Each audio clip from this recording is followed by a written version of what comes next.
मां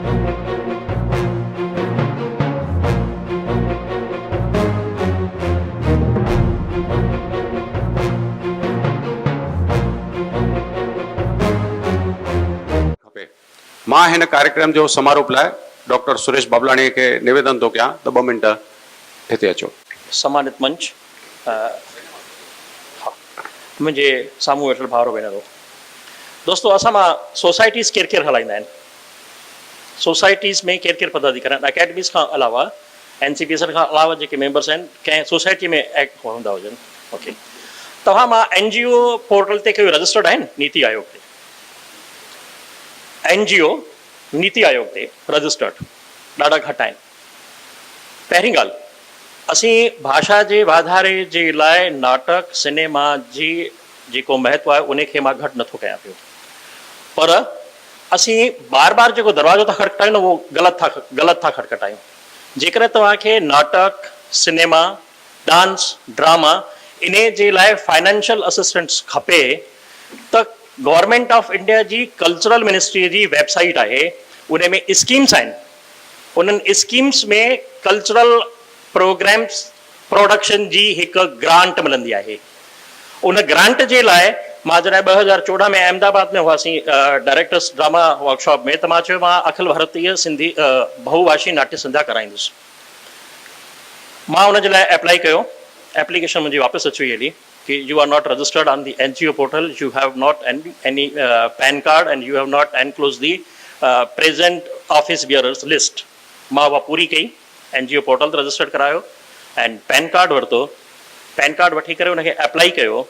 अप्लाई करण खां पोइ हाणे जेका पिछली जून में मीटिंग थी हुननि जी कल्चरल ग्रांट जी, उन में असांजी जेका सिंधु साहित्य ऐं कल्चरल सोसाइटी आहे, तव्हां वञी करे वेबसाइट ते ॾिसंदा उनखे ₹1 लाख सैंक्शन थियो आहे। ऐं मां वॾे फ़ख्र सां थो चवां पियो त उहो बहुभाषी नाट्य संध्या मां ईंदड़ 23 फरवरी ते अजमेर में करे रहियो आहियां।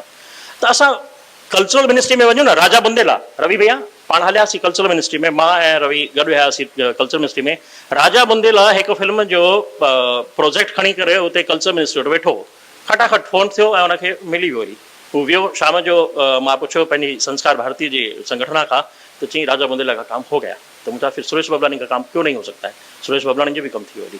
तो असां कल्चरल मिनिस्ट्री जी वेबसाइट ते वञूं ऐं कल्चरल ग्रांट जे लाइ असीं अप्लाई था कयूं। असां दरवाजा अलॻि था खड़कायूं पिया ऐं चऊं था पिया कि NCPSL ॾे अकेडमीज़ ॾे न ॾींदियूं। उन्हनि जा पंहिंजा दायरा जेके आहिनि, महदूद दायरा आहिनि, उन्हनि दायरनि खां ॿाहिरि न निकिरंदी। जेकॾहिं निकिरंदी त बिहार में जीअं दुर्घटना थी आहे न, अॼु 9 दॿा किरी पिया, उन में हीअ असांजो जेको NCPSL दॿो न उहो बि किरी पवंदो, एक्सीडेंट थी पवंदो। माफ़ु कयो मूंखे। त दोस्तों हाँ हाँ, त कल्चरल ग्रांट तव्हां वटि आर्ट एंड कल्चर डिपार्टमेंट हर हिकु जेको आहे हुन में सूबे में आहे, उन सूबे जे मिनिस्टर खे, उन जे सेक्रेटरीअ खे अप्लाई कयो। ऐं ॿियो सभिनी जेके सिंधी कलाकार आहिनि, मां उन्हनि सभिनी कलाकारनि खे अर्ज़ु कंदुसि त संस्कार भारतीय नाले जी संगठना आहे पूरे हिंदुस्तान में। उहा हिंदुस्तान में सभिनी कलाकारनि खे गॾु खणी करे कमु कंदी आहे। मां हुन संस्कार भारती जो राजस्थान क्षेत्र जो क्षेत्र प्रमुख आहियां। त उन संगठना सां जुड़ो। कुझु कोन ॾींदव, कुझु बि कोन ॾींदव, खाइण जे लाइ बि कोन ॾींदव, पीअण लाइ बि कोन ॾींदव, जेको अथव पाण वठंदव, पर ॾींदव तव्हांखे मंच नेशनल लेवल जो।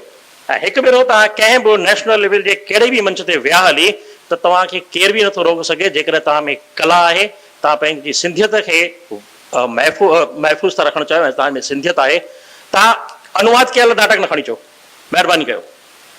पंहिंजा सिंधी नाटक खणो जंहिंमें कल्चर हुजे। मां कंहिंजी बि इवेल्यूशन नथो कयां पियो फिल्म जी, डॉक्टर साहब करे विया हली, उन में मूंखे चवण जी का गुंजाइश कोन्हे। त तव्हां ओरिजिनल सिंधी नाटक खणी अचो न, छो कोन्हे? तव्हां में टैलेंट आहे, उहो टैलेंट ॾेखारियो। ऐं पूरो हिंदुस्तान तव्हांजे लाइ खुलियो पियो आहे।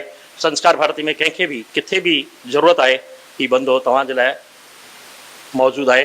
केॾी महिल बि सुबुह जो 6 बजे खां वठी राति जो 10 बजे ताईं मां तव्हांजे लाइ मौजूदु आहियां। Thank U.